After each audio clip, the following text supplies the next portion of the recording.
as roupas. Porém, ele já sabia que o garoto não ia vestir aquilo, mesmo que ele tivesse colocado a vida inteira para conseguir preparar aquela roupa. Nisso, o Roman sorri. Ele diz que se ele se esforçou tanto, então ele vai vestir. Enquanto isso, na frente da carruagem, o Chris diz que o moleque tá demorando muito. Nessa hora, ele vem correndo pedindo desculpas. É o Kevin, que agora sim parece uma criança, dizendo que não sabia colocar armadura. O Chris pergunta por que ele tá assim, e ele explica que não tinha nenhuma armadura que se encaixava perfeito nele. O Chris, porém, não conseguia esquecer que ele quase perdeu pra esse moleque só porque ele recebeu a ajuda do Roman. O coitado tava todo torto e não sabia nem pôr um capacete. Porém, é só o Chris falou pra ele prestar atenção. Eles não só eram a escolta do Roman, como também eram o rosto dos Dimitris. Isso quer dizer que a reputação deles também dependia das ações que eles tomavam. O Chris falou que manteria isso em mente. Senhor Cavaleiro. O Chris adora se chamar de cavaleiro e ficou todo reluzente, falando que é bom saber que ele aprendeu. A cena então muda para um castelo.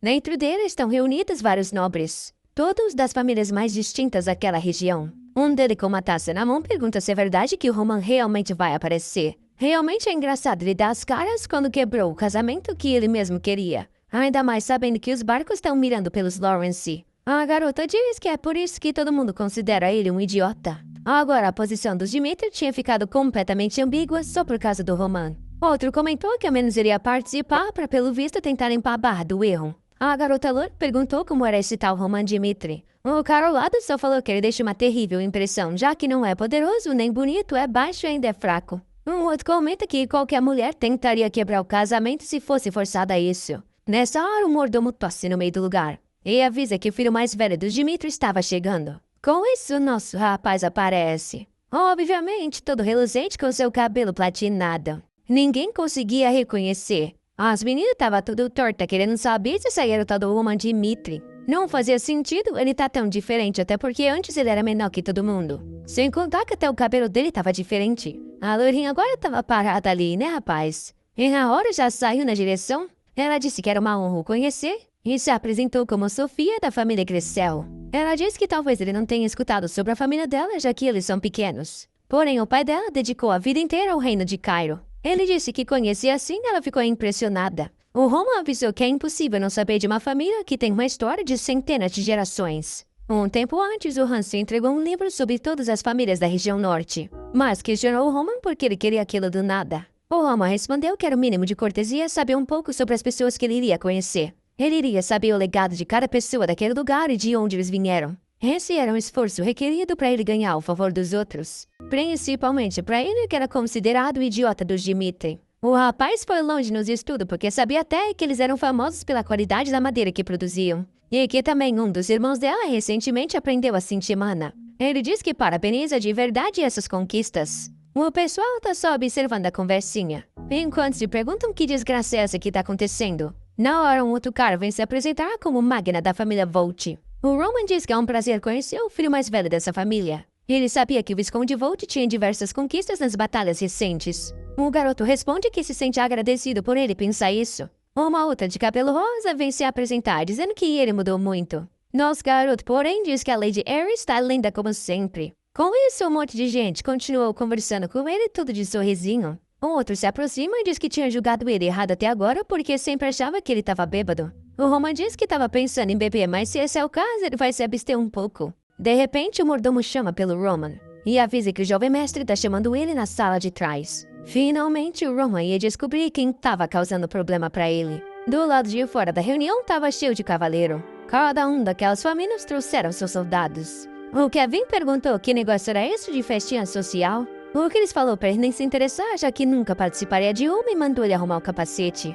Um cavaleiro observava o que era aquilo. E um dia o cabelo verde falou que aquela era a escolta do Dimitri. O Kevin estava todo inocente arrumando o capacetezinho, quando alguém soltou uma risadona. E disse para todo mundo ouvir que aquilo era uma piada. Ele sabia que o filho mais velho era abandonado, só não imaginava que ia trazer uma criança que nem sabe segurar uma espada. O Chris só falou pro Kevin ignorar. Porém, um deles perguntou o que esperar. Aquele realmente era o nível dos Dimitri. A cena muda pro Roman de um tempão atrás. Em um dos encontros sociais, ele viu algo. A Flora pela primeira vez. Foi quando o Anthony se aproximou e perguntou em quem que ele estava de olho. O Roman perguntou se ele conhecia a garota de cabelo loiro. O amigo respondeu que aquela era Flora, conhecida como Flor da família Lawrence. Obviamente, o garoto ficou apaixonado. E agora tá o nosso Roman entrando na sala. Todo animado, pergunta como ele mudou tanto nesse tempo que eles não se viram. O Roman tá só observando. O Anthony fala que sabia que ele havia mudado, mas não tanto assim. E diz pra ele se sentar e contar tudo o que aconteceu. O Roman na hora notou que tinha o traço de que algumas outras pessoas estiveram ali. O fato de que ele fez todo mundo sair assim que ele chegou, quer dizer que ele tem um segredo pra contar. Já que assim, ele decide fazer o cara confortável. O Roman então diz que também não sabe direito. Ele gastou uma fortuna pra dar uma mudada em si mesmo. E agora ele mesmo perdeu a ideia do quanto ele mudou. Mas de qualquer forma é bom ver o amigo de sempre. O Anthony tá só observando. Ele diz que realmente dá pra ver isso de uma forma positiva. Ele não sabia o que o garoto estava pensando naquela época. O Roman pergunta de que época ele tá falando. O Anthony fala da época que ele foi pego dormindo com a prima dele quando estava prometido para a filha dos Lawrence. Realmente foi uma época incrível. Ele achou uma loucura que ele iria tão longe nesse futuro casamento considerando que isso aconteceu. Mas se ele tá ali hoje nessa festa, quer dizer que ele quer aceitar a proposta. E avisa que não precisa se preocupar que ele vai manter em segredo. Eles deveriam discutir o casamento dele com a família Barco. Aquilo foi uma informação que o Roman não tinha ideia alguma. Quando de repente ele sentiu algo estranho. E parecia se lembrar de uma memória. Ele se lembra de ter traído o Anthony Barco e implorado para o pai para que criasse um casamento político com a família dos Lawrence. Porém, mesmo assim, ele não queria evitar os amigos. E utilizaria essa chance para reconstruir a relação que ele tinha com eles. Nesse dia, o Anthony apresentou ele para Emily Barco. Ele perguntou se estava tudo bem ela beber com eles ali hoje. O Roman disse que sim, já que ela era parte da família. O Anthony falou para servir pro Roman, porém ele disse que sabia se servir. Na hora o cara mudou e perguntou se ele estava se achando só porque ia se casar. O Roman ficou confuso, porém o Anthony disse que estava brincando, já que eles nem mais se importam com essa família. O Roman ficou todo feliz em saber que não ia ter problema então. E o Anthony obviamente falou para ele beber o quanto quisesse. E assim o coitado fez. O que aconteceu nesses e você já sabe. O garoto acordou do outro dia do lado na cama. Ele não tinha ideia de onde estava e o que estava acontecendo ali. Foi quando alguém de repente entrou no quarto e gritou pelo nome dele. Era o Anthony morrendo de raiva perguntando o que ele tinha feito. O homem não tinha ideia até porque ele só desmaiou. Ele não se lembrava de nada. Um tempo depois, o Anthony falou que não se importava com quem o garoto dormia, porém dessa vez tinha sido com a senhorita Barco. E ele não poderia deixar um negócio assim ficar barato. Ele deu a chance do garoto acabar com aquele casamento de forma unilateral. Ou ele teria que se casar com uma descendente direta dos Barcos para melhorar a relação entre eles. Por mais que ele tivesse morrendo de raiva, ele perdoaria ele por serem amigos. Porém, ele teria que dar uma resposta. Já de volta no presente. Agora o Baek sabe exatamente tudo o que aconteceu. Se descobrissem o que aconteceu naquele dia, a honra dos Dmitri ia pro chão. E o Roman tinha coragem de falar isso na cara do pai dele e enfrentar a raiva. Por outro lado, ele não conseguia quebrar o casamento, já que ele verdadeiramente amava Flora. Já que isso havia sido forçado por ele, iria defamar a princesa. Foi por isso que a decisão dele foi tirar a própria vida para resolver essa situação. Um homem fraco que nunca conquistou nada com as próprias mãos. Esse era o Roman Dmitri. Realmente uma vida miserável e patética. O Anthony pergunta por que ele está hesitando tanto e diz que a união da família dos dois vai criar algo extremamente poderoso na região. Ninguém poderia ir contra eles e juntos eles teriam todo o poder do norte. Porém, o Roman só pergunta se é só por isso. Confuso, o Anthony fica parado por um segundo. E o Roman pergunta se ele tem que aceitar sua relação política só por causa dessa razão. O Anthony tenta dizer para ele se lembrar que isso não é uma escolha. Se ele recusar, tudo que aconteceu naquele dia seria exposto para o mundo. Nessa hora, o Roman só coloca o pé na mesa. E diz que pelo visto ele deve ter se esquecido, então ele vai falar de novo. O Dmitri não tem nenhuma razão para aceitar essa proposta dos Barco. Enquanto isso, do lado de fora, a reunião tá rolando tranquilamente. Até que algo chama a atenção da Sofia. Obviamente que é o Roman de novo e ela pergunta onde ele estava. Ele avisa que tinha algo para resolver e, infelizmente, por causa disso, ele vai ter que ir embora. Ela fica toda triste, falando que queria que ele ficasse mais um pouco. Ele diz que é urgente, porém todo mundo tá querendo que ele fique, dizendo que querem conversar sobre várias coisas. Mas o Roman só se retira. Até que escuta alguém falando para retirar o que uma certa pessoa disse. Ele reconhece a voz e tenta se aproximar. É aí que vê algo que não esperava. Um capacete bate no chão. E um dos cavaleiros tinha batido no Kevin. Um pouco antes, na hora que o cara disse que esse era o leva dos Dmitri. O Chris só disse pra ele se acalmar porque não valia a pena. Porém, os caras pareciam ter notado algo. Eles se aproximaram falando porque trouxeram uma criança que o capacete nem cabe na cabeça. Se aproximaram e falaram que, pelo visto, pegaram a criança da rua e colocaram armadura para chamar de escolta. O Chris pergunta se eles vêm treinando mais para ser palhaço do que para usar espada. O cara ignora e diz que tá confiante que ele vence esse moleque sem nem precisar de treino. É por isso que todo mundo chama o Lorde dele de idiota. O Kevin falou para ele retirar o que disse, já que não deveria se referir assim ao Roman. O cara ficou confuso, mas o Kevin só agarrou a mão e mandou ele retirar o que disse. Foi aí que o cara deu um tapa no capacete. O coitado nem reagiu. E o Chris pensou em sacar a espada. Porém, ele sabia que aqueles eram cavaleiros dos barcos. Se ele realmente fizesse isso, ia criar uma bagunça entre as duas famílias. Ele não estava causando problema pro jovem mestre, mas sim para todo mundo naquele lugar. O Kevin do chão só falou que ele era o cavaleiro do Roman. E que ele jamais queria ser um cavaleiro se fosse para ser igual a esse bando de bandido que eles são. O cara deu só uma risadinha. E foi na direção dizendo que queria ver até onde esse orgulho dele ia. Foi aí que alguém agarrou o punho dele. Todo mundo ficou em choque. Era o Roman bem calmamente perguntando o que estava acontecendo. Ele só deu uma olhada. Na hora que o cara foi falar o nome dele, tomou um tapa na cara. Ele ficou todo confuso sem entender o que aconteceu. Ele não só tomou um tapa, como nem conseguiu reagir. Ele ia falar alguma coisa, mas tomou sem entender. Mais uma vez, ele não sabia de onde esse tapa veio. Já tá virando piada e ia falar de novo? E tomou mais um na orelha. O coitado já tava ficando anão. E agora foi pra beijar o chão. Ele tava começando a ficar traumatizado sem saber que sequência era essa. Porém, o Roman só falou pra ele levantar a cabeça de novo. E enquanto isso, na sala tava o Anthony. Ele não conseguia entender que droga foi aquela que aconteceu. Na reunião, ele avisou Roman que se ele não aceitasse a proposta, estaria cometendo um erro irreversível. Porém, o Roman só respondeu que a fama dele já é ruim, então ter mais um ou dois humores não mudaria nada. E avisou que era melhor o próprio Anthony se comportar um pouco melhor. E ele tinha escolhido cancelar esse casamento por conta própria e não por causa daquela ameaça. Mas como os Dimitri não são mais aliados dos Lawrence, de certa forma o objetivo dele foi conquistado. Porém, a qualquer momento ele pode decidir ajudar os Lawrence e isso interferia com os barcos. E talvez ele devesse fazer isso só por causa dessas ameaças. O Roman já pesquisou bastante sobre os barcos. Eles têm uma influência com o governo central que não pode ser ignorada. Porém, é isso que eles têm e mais nada. Se realmente fosse para considerar riqueza e poder, os Dimitri são uma verdadeira força no norte. Ele então perguntou pro Anthony o que ele ia querer fazer. O Anthony Corredo só perguntou se ele não ia mais ajudar os Lawrence. E o Roman respondeu que ele estava correto. Com isso, ele disse então que era melhor esquecerem desse caso. Porém, ele não conseguia entender por que esse moleque mudou tanto. A forma como ele agia, olhava e até falava tinha mudado completamente. Ele não era mais o idiota que ele conhecia. O que ele queria saber é que desgraça tinha acontecido com esse moleque. Nessa hora, alguém chama pelo Anthony que fala que não tá querendo conversar. Porém, o cara diz que é um problema com os cavaleiros que ele trouxe. Do lado de fora tá rolando alguma coisa ainda. E o pessoal tá tudo assustado. O cavaleiro dos barcos tá no pé do Roman pedindo por perdão e dizendo que jamais vai fazer isso de novo.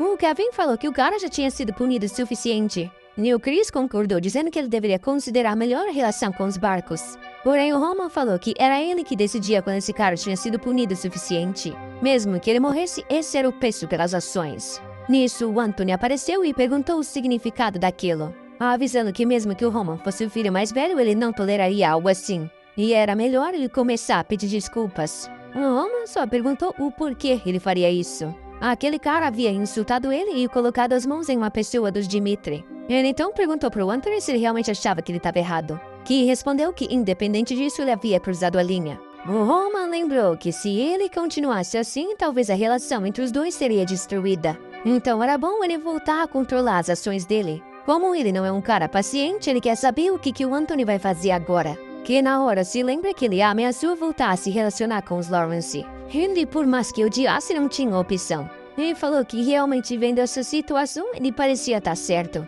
Ele também teria que ter punido esse cara da mesma forma. O Roman se retirou e falou que realmente eles se davam muito bem. Porém, não tinha acabado. Ele foi até o soldado. Ergueu a mão e falou pro cara preparar o rosto. Aquilo continuou por um tempo.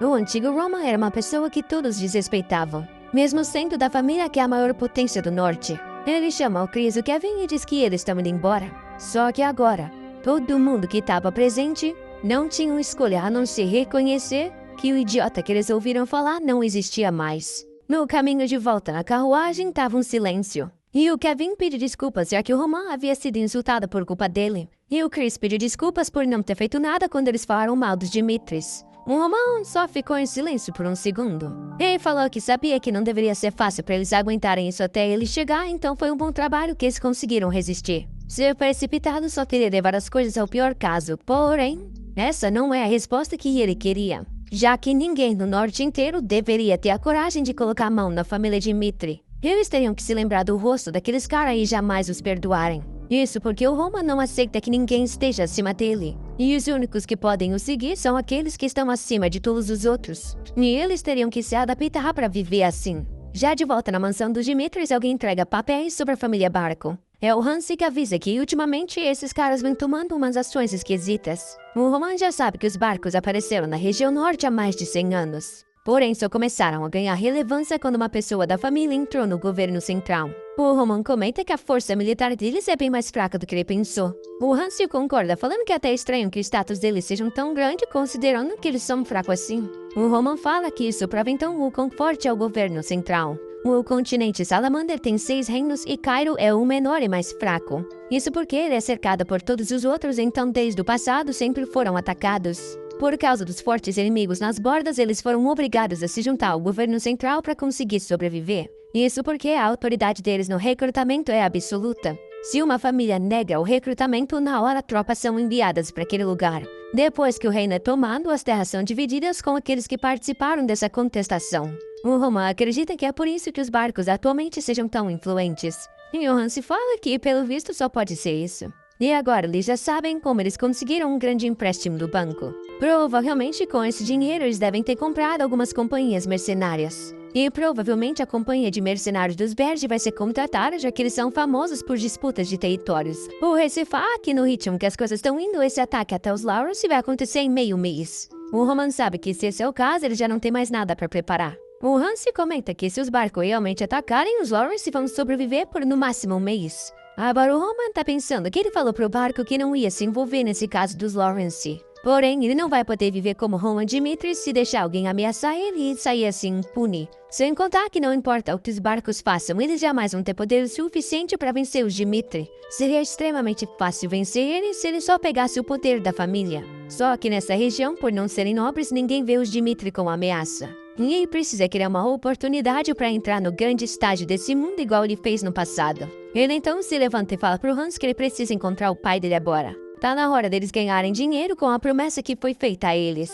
A cena muda para um monte de gente assustada na cidade. E um cara de armadura todo ensanguentado chegando. É o mercenário de Rank B, Lucas, que diz que pelo visto os Dimitris não mudaram nada. A cena muda para um ferreiro. O cara fala que os itens dele estão destruídos. E ele pergunta pro Lucas se a luta realmente foi tão difícil assim. Ele responde que foi difícil porque os caras que estavam com ele era burro pra caramba e quase que todo mundo morreu. O ferreiro diz que essa espada é de baixa qualidade e pergunta onde ele comprou isso. Ele falou que teve que pegar uma de uma loja lá qualquer e quase perdeu a vida por isso. O velho fala que ele deveria saber que os melhores itens e armas sempre são feitos pelos Dimitri. O Lucas se levanta e diz que disso ele já sabe e é por isso que tá ali pra pedir um conjunto completo. Pra ele não importa quanto tempo vai demorar, já que ele vai ficar se recuperando aqui nos Dimitri. Ele já tá cansado do campo de batalha. É aí que ele vê um pessoal se reunindo dando uma olhada nos panfletos. E ele se pergunta por que parece todo mundo tão animado. Normalmente isso só acontece quando tem guerra ou algum trabalho muito bom. Ele decide então dar uma olhada.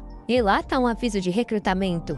O aviso só falava que a pessoa precisaria ser saudável e ter o desejo de ficar mais forte. Haviam 30 vagas e o salário seriam 8 pratas por mês. O Lucas pensa que, considerando que uma família de 5 pessoas vive com 5 pratos, tá bom até mesmo considerando os riscos. Isso se não fosse por essa tal condição especial. A pessoa pertenceria ao Roman Dimitri e não à família toda. E só deveriam colocar o nome àqueles que estariam dispostos a arriscar a vida por ele. O velho ao lado diz pra ele nem sonhar, já que centenas aplicaram. O Lucas dá risada e fala que ele é um mercenário de rank B. Pra ter alguém como ele é no mínimo 50 pratas. Mas é aí que ele nota que o cara falou. E pergunta se realmente centenas de pessoas já se registraram. O velho diz que sim, todo mundo que viu o anúncio já sai correndo. O Lucas então pergunta por que tá todo mundo tão ansioso para trabalhar com o idiota dos Dimitri. Imagina o sofrimento que um soldado ia sofrer por estar com um idiota como esse. Na hora todo mundo ficou em silêncio. E o cara só falou que ele não devia estar muito informado, já que era uma pessoa de fora. O Lord Dimitri tinha acabado com os presos de sangue e estava cuidando do povo dele.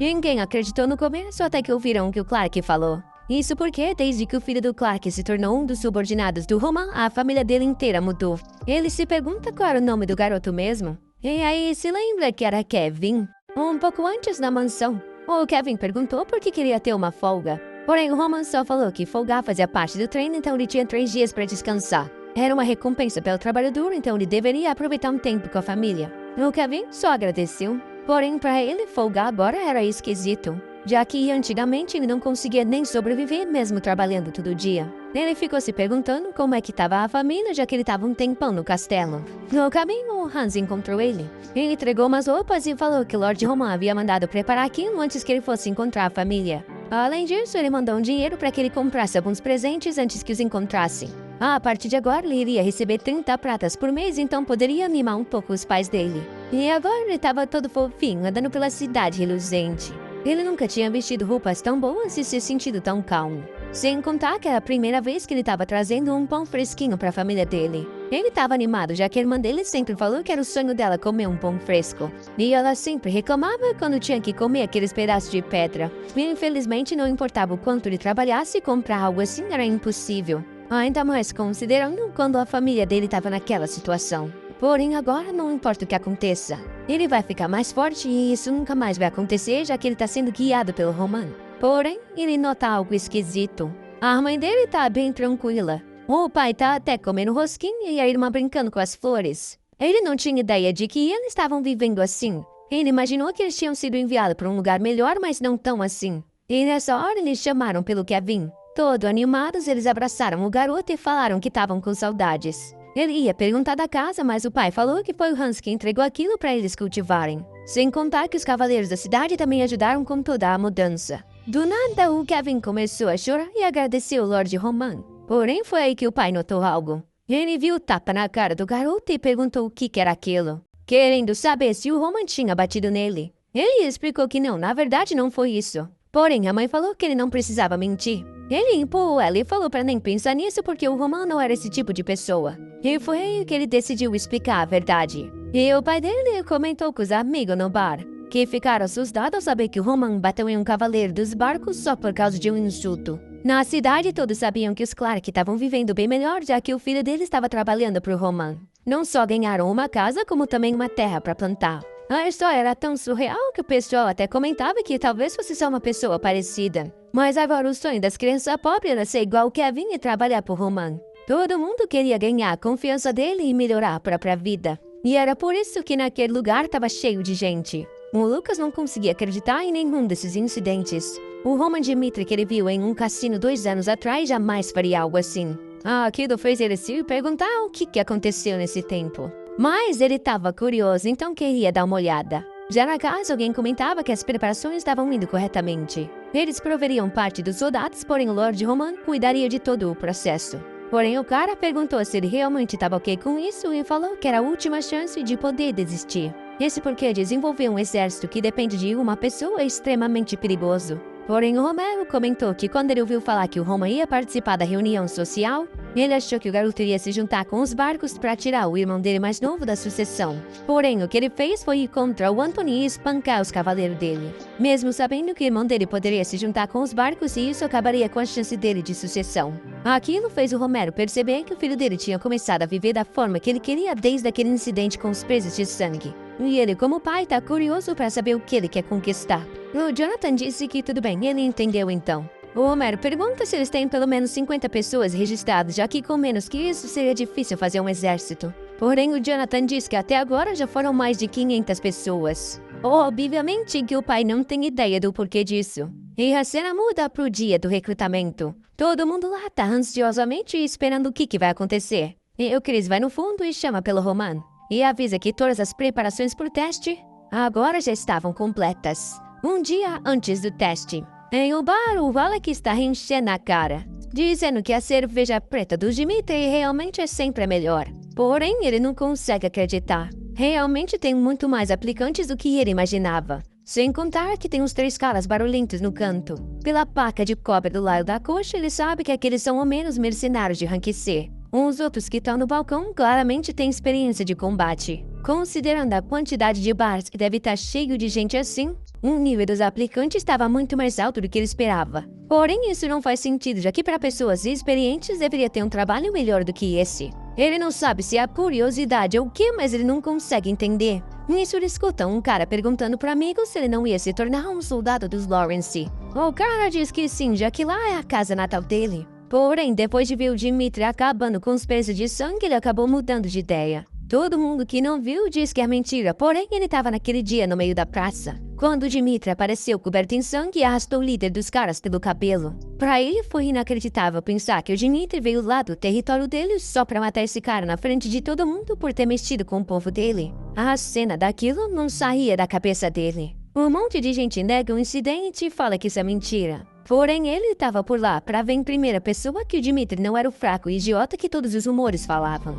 Ele realmente era um líder que lutava pelo povo dele. E é por isso que ele tá ali para ganhar residência nos Dimitris e virar um dos subordinados dele. O Lucas entendeu que o garoto queria dizer é que valia a pena dedicar a vida por essa pessoa. Talvez toda essa comoção realmente não fosse coincidência. De volta no dia do grande teste, tava todo mundo lá animado e conversando. Enquanto Lucas agora estava indeciso sobre qual escolha ele deveria fazer. Ele sabe que os mais fortes daquele lugar, assim como ele, ainda têm dúvidas sobre os rumores. Isso quer dizer que a escolha só pode ser feita quando ele vê o verdadeiro Roman. De repente, todo mundo fica em silêncio. É porque tinha alguém se aproximando. Obviamente que era o nosso garoto todo armadurado. E ele foi passando e todo mundo se curvando. O Lucas notou que nenhum comando foi dado, mas mesmo assim todo mundo abaixou a cabeça. Isso provava que os rumores eram verdade. O Dimitri só subiu as escadas e avisou para todos subirem a cabeça. Como revelado na notícia, ele recrutaria 30 soldados para lutar ao lado dele. Porém, primeiro ele iria avisar que ele, Roman Dimitri, não tinha planos de ficar vivendo em um território isolado para o resto da vida. Ele vai continuamente lutar e conquistar territórios cada vez maiores. Ele vai se envolver em guerras nas quais é impossível que não se percam vidas. Então quem planeja seguir ele sem estar completamente determinado é melhor voltar agora. O que eles devem pensar quando a cabeça voar no campo de batalha não é ressentimento por ter sido enviado ali por ele, e sim arrependimento porque não vai estar do lado dele no momento em que ele reina absoluto nesse continente. A plateia toda fica em silêncio. O Lucas só não consegue entender por que alguém que tá com a posição na própria família em jogo tá sendo tão arrogante. Só que por alguma razão esquisita, aquele cara fazia ele acreditar nisso. Nisso, o Chris dá um passo pra frente e diz que iria passar as instruções daquele teste. O teste era extremamente simples. Eles ficaram parados num lugar designado e o arqueiro ia disparar 3 flechas contra eles. Talvez elas passassem de raspão no corpo, ou acertassem a madeira logo atrás, ou até mesmo os acertassem em cheio. Somente aqueles que não se mexessem 1 centímetro depois das 3 serem disparadas iriam passar na primeira fase do teste. Com isso, o primeiro nome foi chamado. O cara ficou em frente à madeira e o arqueiro se preparou. Porém, o outro lado estava se perguntando se eles realmente iam fazer isso. Não fazia sentido colocar a vida de um soldado em risco para fazer o teste dele. Ele sabe que aquele arqueiro é extremamente talentoso. Com certeza, ele nunca faria um erro. A primeira flecha é disparada. E a rapaz bate do lado do pescoço do cara. Ao ver isso, o cara pensa que realmente só pode ser um teste psicológico. É só ficar parado e ter a certeza que nada vai acontecer. Até porque ele sabe que as flechas iriam errar. Na hora ele ficou sem palavra. O pessoal assustado e o cara sem acreditar. Ele caiu no chão e começou a agonizar. O Chris falou para levar ele dali e começar logo os cuidados. Com isso, o cara realmente foi retirado na maca. O pessoal começou a perguntar se o Dimitri realmente estava pedindo para que eles fossem acertados por uma flecha. O Chris só chamou pelo nome do Morrison. Era o cara que estava ao lado e viu aquilo acontecer. Aquela flecha foi direto na perna, mas se fosse na cabeça ele tinha morrido. Para ele aquilo era insano demais e tudo que ele queria era sua chance de virar um cavaleiro. O Chris percebeu que tudo estava acontecendo da forma como Roman falou. E com isso ele falou que pelo visto o segundo tinha desistido. Ele avisou que quem tivesse medo de tomar uma flechada era melhor desistir. E mandou todos os covardes sumirem daquele lugar agora. Um pouco antes alguém fala que ia explicar as funções de cada um. Os 4 ali amanhã seriam acertados por uma flecha. O cara ao lado era o melhor arqueiro da região e só acertaria em locais que não seriam fatais. Ali estaria a recompensa que eles receberiam por isso. Um baú cheio de moeda de ouro. Óbvio que tomar uma flechadinha por tudo aquilo tá tranquilo. O Roman fala que teriam médicos do lado, porém não mudaria o fato de que a flechada realmente seria de verdade. Ele perguntou se os caras queriam que e falaram que com certeza sim. Com isso, os caras se foram. E o Chris perguntou por que o Roman estava indo tão longe assim. Ele explicou que não dá para montar um exército só com ameaças. Ele precisa de pessoas que estejam dispostas a colocar a vida em jogo. Por mais que a chance de ser acertada seja de 100 em 1, algumas pessoas ainda vão desistir por causa desse 1% de chance. O Chris perguntou qual era a condição que as pessoas teriam que completar para virar um subordinado. O Roman falou que ele queria alguém com um psicológico e mentalidade extremamente resiliente. Alguém nascido com o coração de uma besta. O Chris ficou confuso porque isso era mais importante que experiência. O Roman falou que alguém assim ficaria mais forte que qualquer outra pessoa, independente de onde eles vieram. E só os mais fortes que todos os outros iriam andar ao lado dele. Porém, agora estava todo mundo se perguntando que insanidade de teste era esse. Boa parte dos aplicantes já estava indo embora, falando que não valia a pena tomar uma flechada só para ter mais chance de servir o Dimitri. O Chris contou que pelo menos uns 100 já tinham ido embora. E se virou para chamar pelo Roman. Ele estava pensando no coração da besta, que é um talento inato. Assim como o Gavin, que foi para cortar a própria mão sem nenhuma hesitação. Ou o Chris, que ignorou a humilhação que sofreu na frente de todo mundo para perguntar sobre como ficar mais forte. É esse tipo de pessoa que tem um coração de besta. Independente do quão forte é o físico de uma pessoa, quando ela nasce, ela não consegue vencer de alguém assim. É esse tipo de pessoa que ele quer encontrar nesse teste. E então ele dá ordem para os testes continuarem. O próximo participante estava todo ofegante. O Lucas se lembrava do cara do bar. Pelo visto, ele realmente falou a verdade que não ia desistir, só que ele estava se tremendo muito. Ele estava morrendo de medo, porém essa era a única chance de mostrar lealdade. Nem ferrando que ele ia desistir sem nem tentar fazer alguma coisa. Rapaz, a primeira flechada quase que pega na cabeça. Ele olhou para aquilo e sabia que ia ter morrido. Mais uma estava sendo preparada e ele se perguntou se devia desistir. A outra flechada pegou do lado do braço e ele sabia que seria tudo insignificante se ele saísse dali. Porém, a última estava vindo e ainda dava tempo dele sair de lá. Ele queria falar alguma coisa, mas o medo era maior. E com isso ela bateu no meio da perna. O Chris falou que o Henderson tinha passado. O Lucas percebeu que o cara ia desistir, mas deu sorte da flechada ser disparada. E com isso, vários testes continuaram a ser feitos. Tirando 100 que fugiram, 400 participaram. E desses, só 120 tiveram coragem de tomar as 3 flechadas. O Roman reparou em cada um que havia passado. Aqueles que ficaram se tremendo, mas mesmo assim resistiram. E aqueles que ficaram parados sem nem mesmo se importar. Para ele, os dois eram iguais, já que ambos tinham a coragem de suprimir seus próprios medos. Agora estava na hora de começar a procurar pelas gemas escondidas. Aqueles escolheriam para ele com admiração e não com medo. O Roman parabenizou todo mundo, mas avisou que ele só aceitaria 30 pessoas. E por isso eles teriam que passar por um segundo teste. Quem se tornasse subordinado dele viveria a vida de um predador. E estranhamente ele só falou isso e o Lucas ficou confuso. O Roman só falou que as ordens do segundo teste eram bem simples. Ali do lado tinham várias espadas de tipos e diferentes formatos, porém nada disso importava. Eles só teriam que escolher a espada que quisessem e provar o valor em um duelo contra ele. O Lucas ficou se perguntando se o cara realmente ia lutar contra 120 pessoas. O Roman avisou que tudo que eles precisariam fazer era durar 1 minuto contra ele. Quem passasse ia receber condições melhores ainda das que foram listadas. O careca então se pronunciou e falou que seria o primeiro. Isso aí tem o rosto de que já lutou 1000 vezes, mas vamos ver se vai aguentar. Com isso, eles já estavam frente a frente. O Roman perguntou o nome e o cara disse que era Vulcan. Ele questionou se aquela espada estava boa e ele falou que não era um problema. O Vulcan estava pensando que essa confiança do Dimitri estava até que exagerada. Porém, por mais que fosse verdade que ele acabou com os presas de sangue sozinho, é impossível que ele seja derrotado em 1 minuto. O Chris então falou para eles se prepararem. Para o Vulcan sobreviver 1 minuto era muito fácil, ele estava mais a fim de testar a pessoa para qual iria servir. E o Chris falou que ia começar. Na hora, o Vulcan se jogou, dizendo que ia descobrir que tipo de homem ele era. Ele mandou um ataque com toda a força que tinha. Porém, em 1 segundo, o Roman desviou e já estava do lado dele. Ele só fez o cara de trouxa dando um toquinho no pé, fazendo ele cair. Com isso, ele tentou se levantar, mas na hora a espada já estava no pescoço. O Roman só chamou pelo próximo. Na hora, o Lucas percebeu que o cara estava no nível completamente diferente. Aquele teste era completamente incomparável com o primeiro.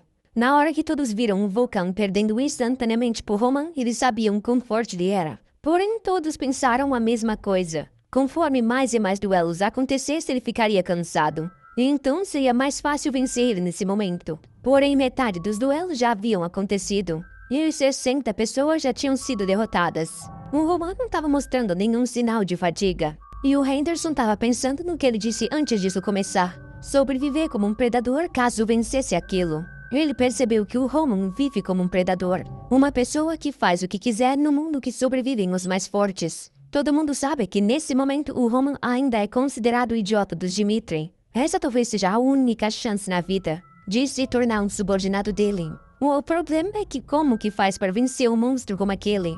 Nessa hora o Roman fala que se ninguém dá um passo à frente todo mundo vai falhar. Um cara diz então que vai participar. Finalmente chegou a vez do Lucas. Ele se apresentou e disse que era número 61. Ele já sabia que o Roman Dimitri era um monstro. Comparado ao que ele conhece, essas habilidades eram esmagadoras. E é inacreditável que ele exerça tanta pressão só estando ali parado. E após ver os primeiros duelos, ele realmente acredita que esse cara não vai ficar parado ali. Ele não tá nem aí pra essas 8 pratas mensais, ele tá mais curioso pra ver onde esse cara vai estar daqui a um ano. E pra fazer isso, ele primeiro vai ter que passar nesse teste. O Chris fica impressionado, essa é a primeira pessoa que ataca diretamente desde o primeiro participante. Sem contar que a mão direita estava mirando na cabeça, enquanto a esquerda já estava preparado para dar um contra-ataque no coração. O Roman defendeu o primeiro golpe com facilidade, e o Lucas percebeu que o movimento para trás fez com que ele ficasse distante da adaga. Porém, ele queria saber o que ele ia fazer com isso, e mandou a adaga na direção do Roman enquanto deu mais um ataque com a espada. Porém, ele protegeu o ataque e se defendeu da adaga com a bainha.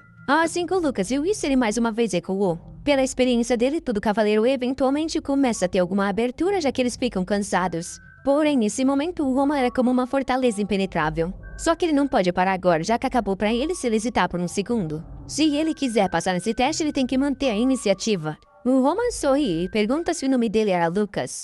E fala que não é nada ruim. Essa não é uma atitude certa num campo de batalha, mas é a correta num duelo. Claramente, o garoto tinha um instinto natural. Porém, é óbvio que ele não ia deixar o cara ficar aguentando por um minuto fácil assim.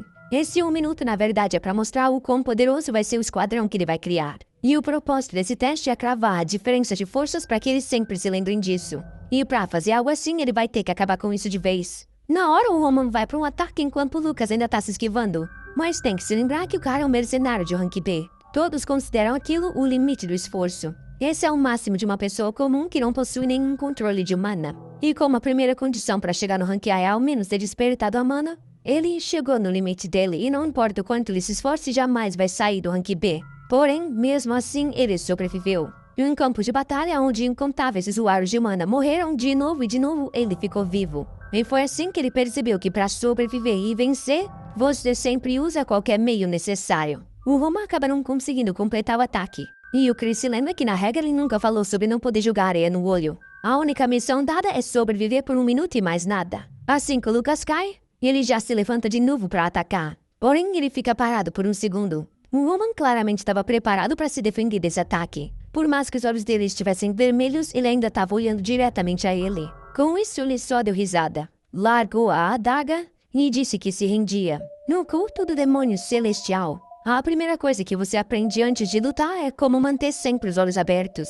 Isso porque em uma luta, um piscar de olhos é o suficiente para alguém morrer. Assim como a respiração tem que ser controlada a cada segundo, o piscar também é algo que tem que ser levado em consideração. E é por isso que eles sempre treinavam para manter o olho aberto em qualquer ocasião. Não importava o que acontecia. A pessoa jamais poderia ceder ao medo ou tentar fugir sem observar o que está acontecendo. Eu então entrego uma água pro Roman, que enquanto lava o rosto, ele fica lá desolada. Ele não teria usado areia se soubesse que o cara não ia mudar de expressão. Isso só fez ele parecer patético por ter usado tudo que tinha disponível e mesmo assim falhar. Ele se pergunta se o Roman ia ficar desapontado, mas se lembra que ele não tinha nenhuma expectativa. Talvez então ele fosse ser punido por isso. Só que o Roman só chama pelo próximo. O Lucas fica confuso com o cara nem ter comentado sobre aquilo. E o pessoal na plateia se pergunta a mesma coisa. Por que ele não comentou sobre aquele golpe sujo? Mas o Roman já sabia daquele plano. No momento que ele se esquivou, ele viu o movimento. A mão dele indo para a cintura e agarrando aquele saco. Porém, ele decidiu continuar para ver o que ele faria na melhor situação. O inferno que o Lucas experienciou e a quantidade de sangue que ele viu. Ele não tem nenhuma dúvida. O sangue visto pelo Paek era o suficiente para criar um oceano. É assim que um demônio celestial é criado. Ele então pergunta se nenhum outro aplicante vai dar um passo à frente. E com isso o tempo começa a passar. E outro cara entra em campo. Mais uma vez ele se esquiva do ataque. Porém, agora todo mundo estava querendo jogar sujo. Então ele tentou acertar uma pedrada no Roman. O Chris percebeu que a influência do Lucas está fazendo com que todo mundo queira durar ao menos 1 minuto. Porém, mesmo assim, nada disso era suficiente. O Lucas percebeu que a jogada suja não desqualificava ninguém, mas na mesma hora o Roman não tinha dor alguma. E agora estava na vez do próximo. O problema é que nada disso estava fazendo sentido. Já tinham se passado 2 horas de sem duelos e a respiração dele ainda estava estável. No campo de combate sobre o mar de corpos, ninguém vai pegar mais leve só porque você está cansado. Seus movimentos ficam lentos e sua respiração instável. É assim que você se torna mais um cadáver. É por isso que para alguém que queira sobreviver no campo de combate, a respiração tem que ser perfeita e contínua. Porém, o Roman sabe circular a mana da natureza para aliviar o cansaço do corpo. Juntando isso com a mudança esquelética, ele consegue manter o corpo em um estado perfeito. Nos tempos com Baek, ele participou de guerras que chegavam a durar 3 dias. Então é óbvio que ele não ia ficar cansado com um treino leve como esse. O Chris então fala para todos os aplicantes se juntarem e diz que o número de pessoas que passaram no segundo teste é igual a 0. Porém, isso não quer dizer que ninguém vai ter sucesso, até porque eles precisam selecionar 30. Ele diz para todos bom trabalho e fala que eles estão dispensados. Um tempo depois, o Roman entrega a lista dos participantes que passaram e avisa o Chris que ele vai ter que treinar aqueles. Ele diz que entendeu e ele dá uma olhada nas pessoas que passaram. O Vulcan, que perdeu no movimento, teve a coragem suficiente para ir antes de todo mundo. Ele acha estranho que tal do Henderson passou, já que ele não achou nada demais no garoto. Talvez o mestre viu algo que ele não tenha conseguido. Ele acha todo o resto compreensível, menos um que tá ali. Ele pergunta se o Lucas realmente passou e o Roman disse que sim. O Roman questiona se tem algum problema nisso. E o Chris responde que reconhece que o Lucas é bem talentoso para um mercenário de rank B. Mas não só ele comeu uma grave falta no meio do duelo, como ainda desistiu sem antes ser atacado. Um cara desse tipo só traria problemas no campo de batalha. Não é nem sobre honra, é porque o mercenário comum abandonaria os camaradas para sobreviver. Porém, o Roman fala que é precisamente por isso que ele o passou. Óbvio que o coitado fica todo confuso. Mas o Roman diz que é exatamente por ele não ser um covarde que sabe a honra que ele passou. No momento que estava todo mundo preocupado com o julgamento do Roman, ele viu uma chance e agiu no mesmo instante.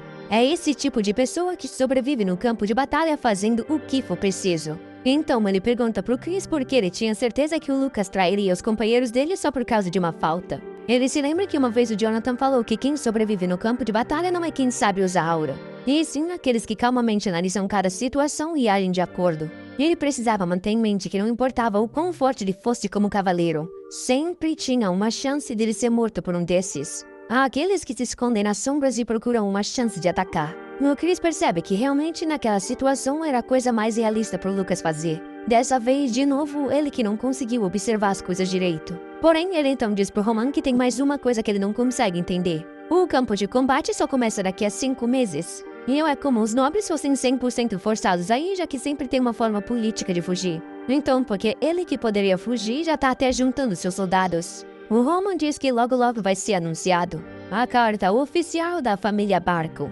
Naquela, eles falavam que vem esperando há muito tempo os Lawrence cumprir o trato deles do passado. Porém, eles traíram a honra e o compromisso deles com os nobres. E por isso os Barcos decidiram erguer as espadas depois de muita paciência. Os pecados dos Lawrence eram claros e eles não estariam dispostos a pagar as dívidas que deviam pelos seus ancestrais. Ainda tiveram o nervo de declarar que não entregariam nenhuma terra como colateral. E por isso que esse aviso foi para informar a todos do reino de Cairo. A família Lawrence tem 1 semana para entregar as terras ou então o governo central dará apoio. E uma guerra territorial será lançada contra o território dos Lawrence. Na hora que o Chris escuta isso, ele pergunta se não é sobre isso que o Roman está se preparando. O Roman fala que é exatamente isso.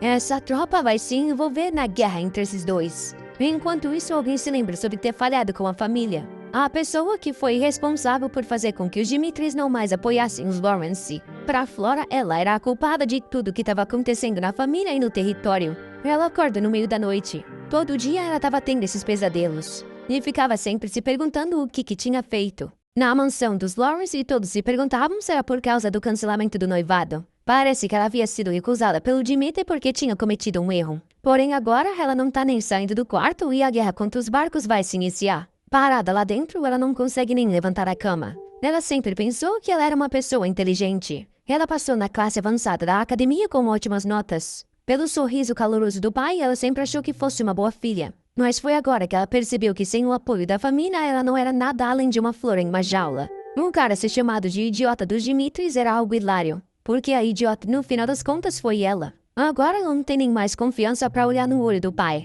Ela se pergunta o que ele faria nessa situação. Se ela parasse para pensar, o Roman é o completo oposto dela. Ninguém tinha nenhuma expectativa ou desejo sobre o que ele ia fazer. Porém, só com a própria força ele subjugou os presos de sangue e elevou o nome da família. Ela não entende como ele foi capaz de fazer algo assim sem ninguém e por que ele é tão forte. Mas mesmo deixando tudo isso de lado, a diferença deles dois é que ele teve a coragem de agir. Nessa hora, um dos mordomos bate na porta e diz que a refeição tá pronta. Os empregados começam a se encarar com preocupação que ela nunca aparece. Quando finalmente ela abre a porta, visivelmente abalada, ela diz que vai ir para a livraria. Ela sabe que o pai dela tá fazendo o melhor para conseguir um pouco de ajuda das outras famílias. Porém, ela sabe que ninguém vai ajudar eles nessa situação. Isso quer dizer que assim como Roman resolveu os presos de sangue sozinho, eles vão ter que achar uma forma de sair disso com a força que eles têm. Enquanto isso, alguém chama pelo Lawrence na sala dele, avisando que a família Martell recusou a proposta. Ele fala para entrar em contato com a família Vastra, porém o cara responde que eles também já recusaram.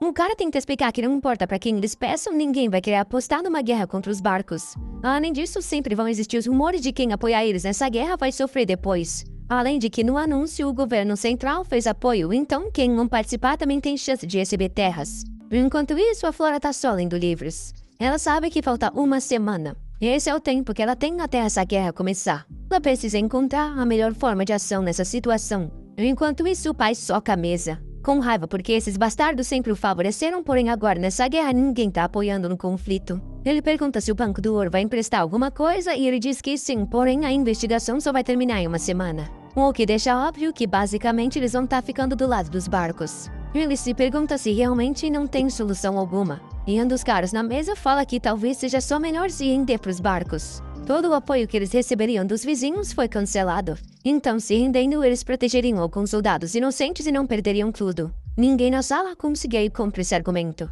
Até o Lawrence falou que realmente era algo a se pensar. Porém, foi aí que alguém na porta disse que a senhorita Flora queria conversar. Ele ia falar que estava ocupado, porém ela abriu a porta na mesma hora. O pai perguntou o que ela estava fazendo ali. Ela disse que tinha algo a contar. Porém, essa obra gosta de vai e vem, então a gente tá de volta na conversa do Roman com o Chris. No momento em que ele falou que Roman Dimitri se envolveria na guerra entre os barcos e Lawrence. Na verdade, não, Chris não, é o pai dele que pergunta se ele realmente sabe o que isso significa. Ele diz que sim e o pai pergunta então o porquê ele quer seguir com isso. Essa é uma guerra legítima dos barcos que foi confirmada pelo governo central. E como ele cancelou o casamento com a senhorita dos Lawrence, eles não têm direito de participar nisso. Se eles se envolverem numa guerra sem ter razão alguma, todos os nobres vão quebrar as conexões e eles vão ser subjugados. O pai diz que, pelo visto, o filho não tá tão racional quanto ele achou que tinha ficado. Porém, o Roman chama por ele e pergunta sobre como ele quer que ele viva de agora em diante. O pai, confuso, questiona por que ele tá falando disso do nada. Mas o Roman diz que não tá se envolvendo nessa guerra só por uma mudança de coração. Ele fala pro pai que recebeu uma ameaça do Anthony Barco que complicou o casamento que ele ia ter.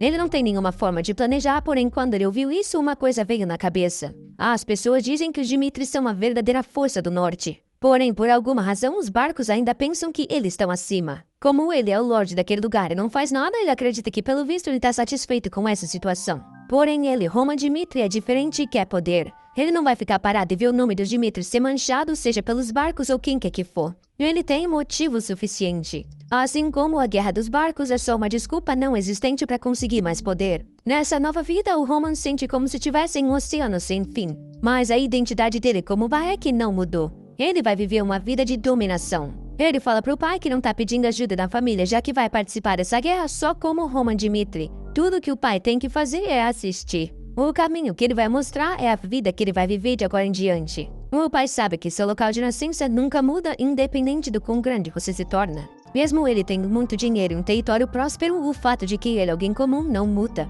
Nessa conversa, a Lihanna perguntou se alguma coisa aconteceu com os nobres quando ele foi para a capital. Ele se sentou e falou que não foi nada demais, porém ele percebeu só pelos olhares. Claramente eles olharam para ele de uma forma diferente dos outros. A Lihanna perguntou se ele queria mudar isso. Porém, ele respondeu que estava contente com a vida atual e não queria sair do caminho dele só para ganhar um pouco mais. A esperança que ele tinha ao menos é que os filhos fossem diferentes. Diferente dele que está contente em dominar uma terra remota, ele queria que eles ultrapassassem as origens e conseguissem chegar em um lugar ainda mais alto. O pai na hora percebeu que aquele olhar não era o de alguém que ele conseguiria fazer mudar de ideia. Porém, esse era o momento com o qual ele havia sonhado tanto. O filho problemático dele havia crescido sem nem mesmo lhe perceber. Ele então responde que o Roman pode fazer o que quer e pedir qualquer ajuda. Ele era Roman, filho do Dmitri. E isso quer dizer que não importa o que ele fizer, ele não precisa carregar a responsabilidade sozinho. A cena muda para um ferreiro. A rua inteira está extremamente movimentada e tem diversas lojas. O Roman percebe que não era brincadeira quando falavam que realmente eles são os maiores da capital. Naquele lugar existem fábricas onde diversos ferreiros trabalham ao mesmo tempo. Somente essa única rua dos Dimitris tem 30 ferrarias abertas e funcionando. Se alguém quer entender como os Dmitri ganharam tanto dinheiro, é só ver esse lugar. As minas de aço atrás desse território são as maiores do continente. E por isso os ferreiros conseguem vender equipamentos por um preço muito mais barato. E é por isso que nenhum nobre da região de Cairo tem coragem de ser hostil contra os Dmitri. Não só pela riqueza que eles possuem, mas sim do medo de ficar sem os equipamentos que eles fornecem. E o Roman já está procurando um certo alguém. A pessoa que é o símbolo da família Dmitri é considerado um mestre ferreiro. Na conversa, ele falou pro pai que resolveria sozinho, porém queria ajuda com os equipamentos. O pai disse que ele teria que conversar então com o mestre Hendrik. Quando o assunto é ferraria, ele foi ultrapassado pelo Hendrik pouco depois de ter se tornado um nobre. Se ele disser que é um pedido do próprio Romero, com certeza ele vai receber tudo o que precisar. Porém, ele tinha que manter em mente que os ferreiros dos Dimitris eram extremamente orgulhosos. Eles não seriam mais legais ou gentis com ele só porque ele tem o nome Dmitri. Só alguém que consegue diferenciar a qualidade do aço e da habilidade para utilizá-lo consegue ganhar a confiança de um ferreiro. Na rua tá todo mundo encarando. E o Dmitri percebe que é exatamente como o pai falou. Aquilo é esperado considerando as ações do Dmitri do passado. Na loja alguém fala para darem uma olhada na pessoa que chegou. E o Hendrik pergunta o que ele tá fazendo ali. O Roman diz que acredita que o pai dele tem enviado uma palavra sobre a chegada dele. O ferreiro pergunta se é sobre os equipamentos para 30 pessoas. O ferreiro fala que achou que ele só tinha falado isso para roubar uns itens e depois vender porque tá sem dinheiro. Falou para ele pegar uns equipamentos ao lado que era mais que o suficiente para armar 30 soldados. O Roman falou se só tinham aqueles itens disponíveis e o cara disse que sim.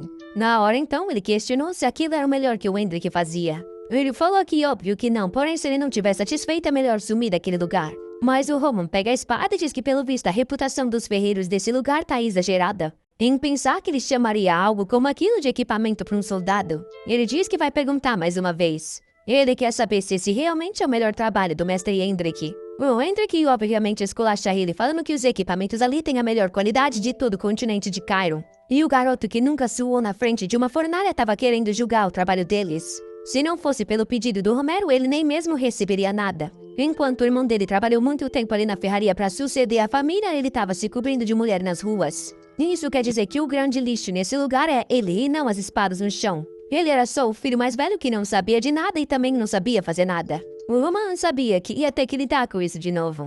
Ele respondeu que entendia o motivo da raiva. O que ele queria saber é porque essa espada tomou tanta martelada que mudava de cor quando era colocada sob o sol.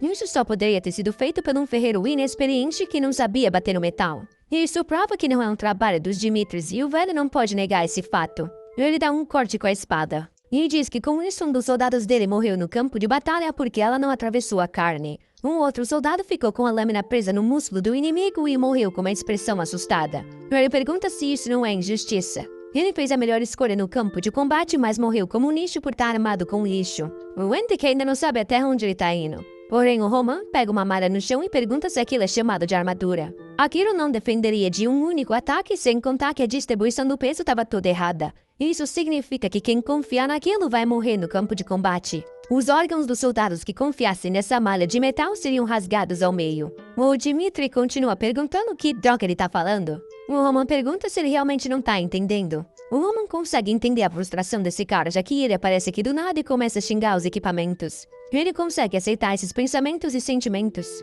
Porém, ele cruzou a linha. Ele diz que se realmente tivesse levado esse monte de lixo no chão, os soldados que confiassem em suas vidas teriam morrido. Os sentimentos do Hendrik não poderiam levar a essa retaliação. Isso porque 30 vidas estavam em jogo e, mesmo sabendo disso, o Hendrik fugiu da verdade. Ele pergunta se alguém assim realmente pode ser chamado de um artesão que representa a família dos Dmitri. Por causa de sentimentos pessoais e esse monte de lixo, 30 pessoas que não fizeram nada de errado morreram. As intenções e sentimentos dele não deveriam ser importantes. Ele pediu por armas e armaduras com o nome do pai dele em jogo e a resposta foi receber esse monte de resto. Essas ações deveriam ser vistas como insubordinação ao pai dele. Ele diz que sabe que ele não tá fazendo isso de propósito, mas precisa entender o que as ações dele representam. Já que isso não era um pedido pessoal e sim um mandado do Lorde para que ele entregasse boas armas e armaduras. O Roman sabe que a hierarquia jamais pode se tornar ambígua. Pessoas leais e até pessoas que você acredita serem seus amigos. No momento que eles ultrapassam os limites impostos, eles precisam ser punidos severamente. Ele diz que vai perguntar de novo se isso pode ser visto como insubordinação.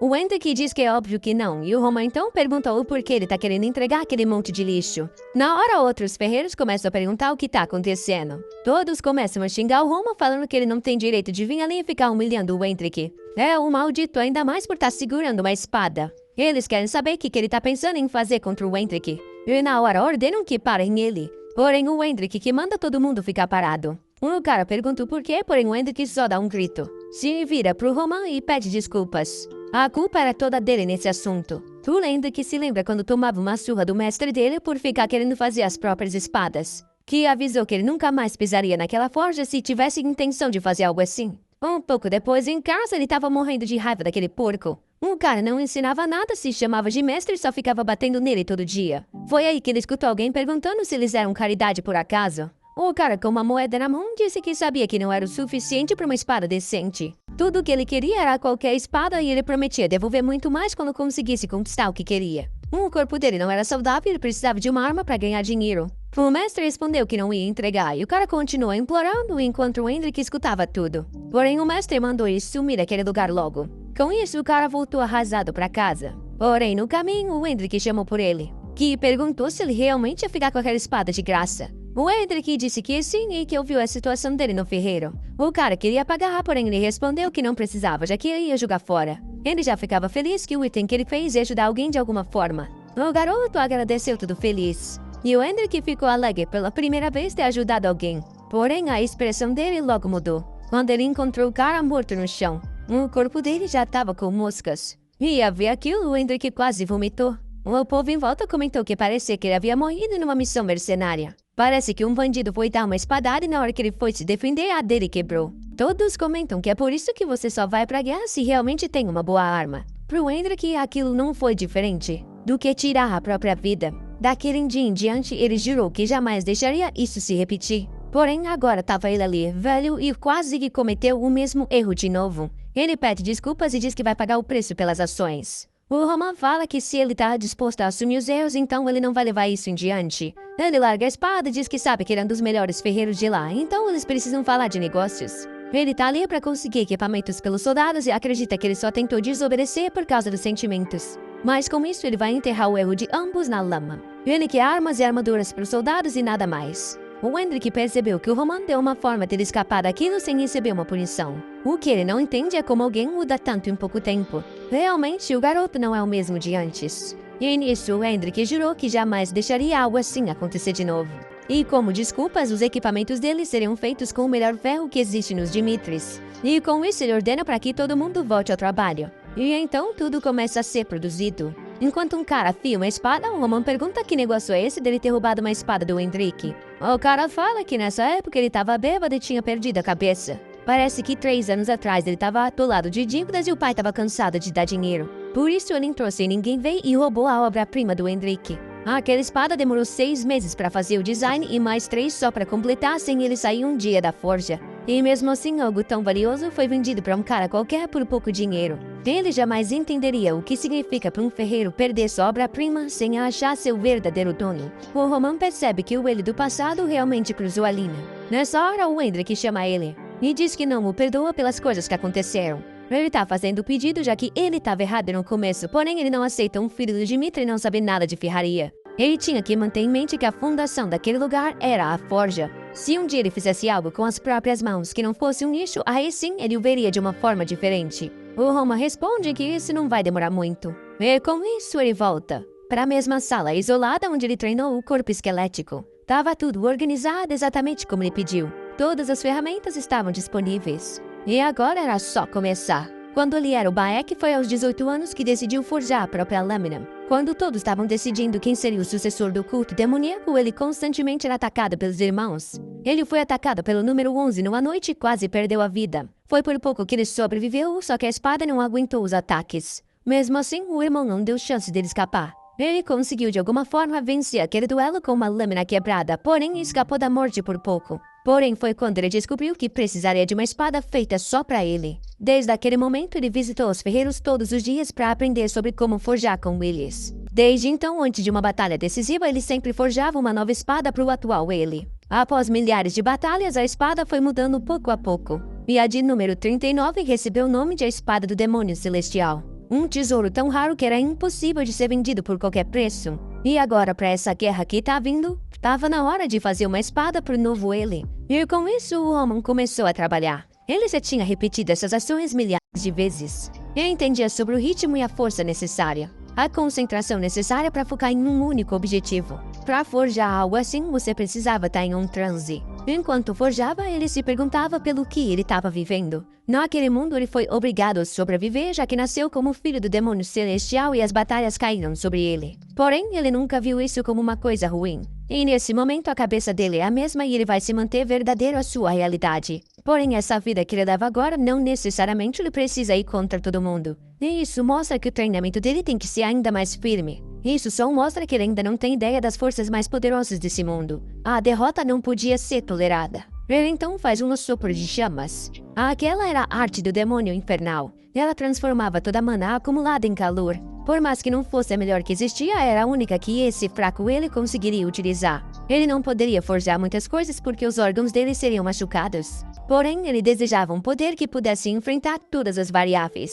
De volta à mansão dos Lawrence, onde a Flora diz que nesse momento, eles estão presos e sem saídas. A ajuda havia sido restringida e a diferença militar era clara. Ela escutou essa discussão sobre se render para preservar um pouco da terra da família. Porém, ela acredita que isso é a única coisa que eles não deveriam fazer de forma alguma. De repente, o Lawrence bate na mesa e diz que preservar a vida dos soldados é a melhor escolha nessa guerra. Porém, a Flora falou que os barcos haviam pego muito dinheiro do governo central. E todo mundo ficou sabendo que foi um empréstimo sem colateral. Isso quer dizer que tem uma taxa de juros extremamente alta. Isso só é possível porque os barcos não são os únicos que vão se beneficiar nessa guerra. O banco emprestou esse dinheiro para receber parte das coisas que eles conquistariam. Isso quer dizer que toda essa terra vai ser completamente consumida assim que eles ocuparem. O pessoal fica em silêncio ao perceber que se render não era uma opção. E o pai pergunta o que eles fariam então. Ela diz que só existe uma saída. Eles teriam que resistir de uma forma desesperada. Essa era a única forma deles sobreviverem.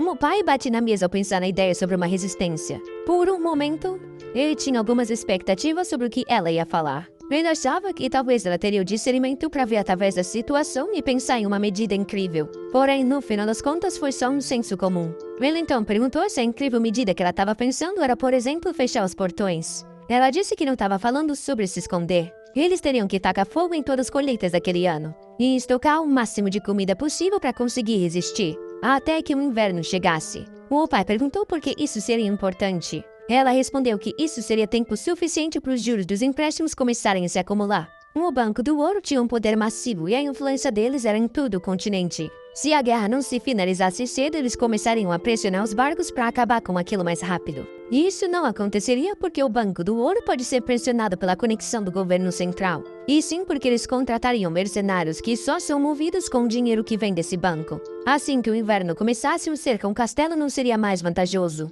E os próprios mercenários começariam a sair daquele lugar. O pessoal começa a comentar que seria uma batalha de tempo, porém é algo plausível. E o Lawrence estava pensando que tinha criado a filha dele para ser muito imatura no final das contas. Porém, ela havia mudado bastante. Ele bate na mesa. Diz que a Flora tá certa, então eles vão começar a se preparar para uma resistência desesperada. Eles vão continuar sobrevivendo e sobrevivendo. E manter a linhagem dos Lawrence viva. Mesmo que as muralhas caiam e o castelo seja destruído, eles continuarão tentando sobreviver até o final. De volta no Oman, a primeira espada parecia estar pronta. E ele disse que não importa o que, a primeira vez de qualquer pessoa em qualquer coisa sempre era especial.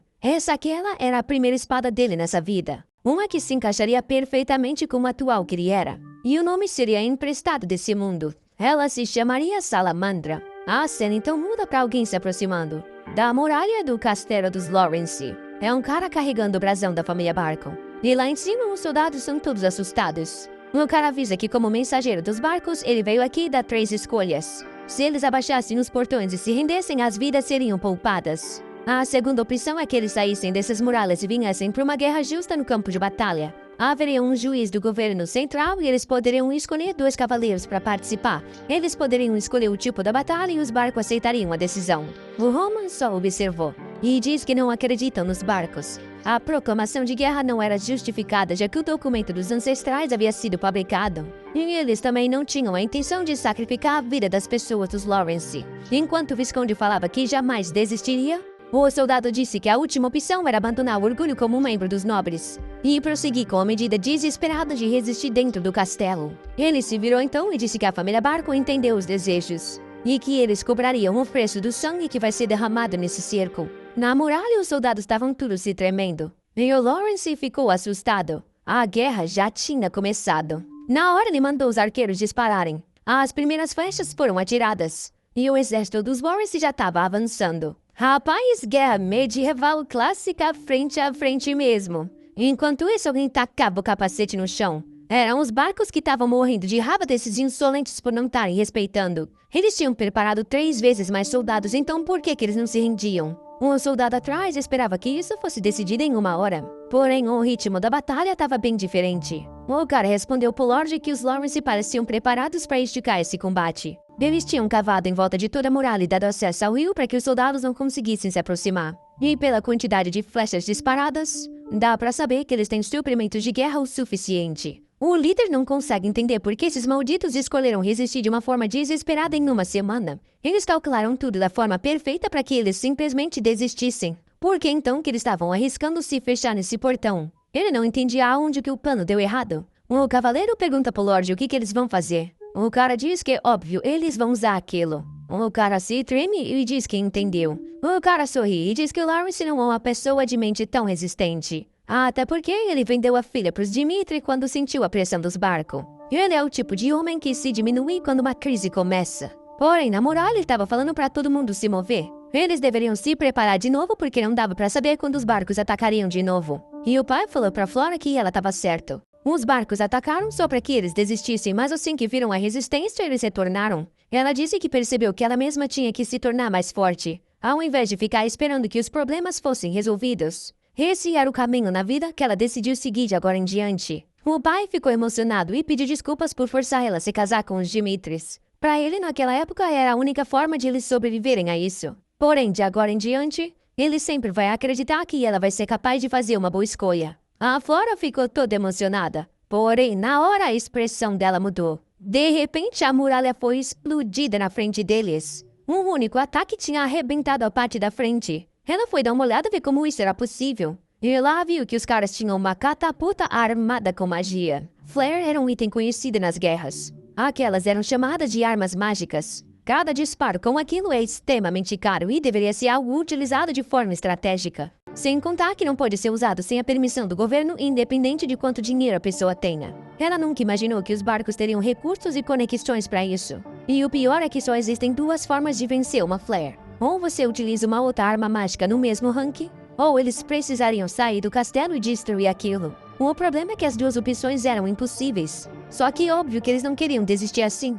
Nessa hora, a empregada avisa que eles receberam uma mensagem mágica. Isso não só era uma comunicação muito rara, como também muito cara. A empregada falou que o Roman Dimitri disse que tinha uma forma de ajudar, então era para aceitar a ligação. A Flora não tinha ideia. Por que o Roman Dimitri estava se envolvendo nisso? A cena muda então para ela perguntando como ele está planejando salvar os Lawrence do perigo. O Roman diz que vai deixar claro, ele só tá fazendo isso para se vingar dos barcos por razões pessoais. É algo que ele já havia decidido e essa é a hora perfeita para vingança. Se os Lawrence seguirem o plano que ele tem, ele vai ativamente participar e destruir a família Barco para eles. Ela pergunta o que eles vão ter que fazer nesse plano. Ele fala que os Lawrence vão ter que criar um estágio para ele primeiro fazendo um certo sacrifício. Se eles criarem isso, com todas as forças que ele tem, o Roman Dimitri vai ajudar. Esse sacrifício que ele falou. Ela sabe que ele propôs isso pela situação que eles se encontram, então não teve outra escolha. Ela diz que vai fazer o que ele pedir, já que isso significa proteger a família dela. Ele então diz que precisa de mais uma coisa.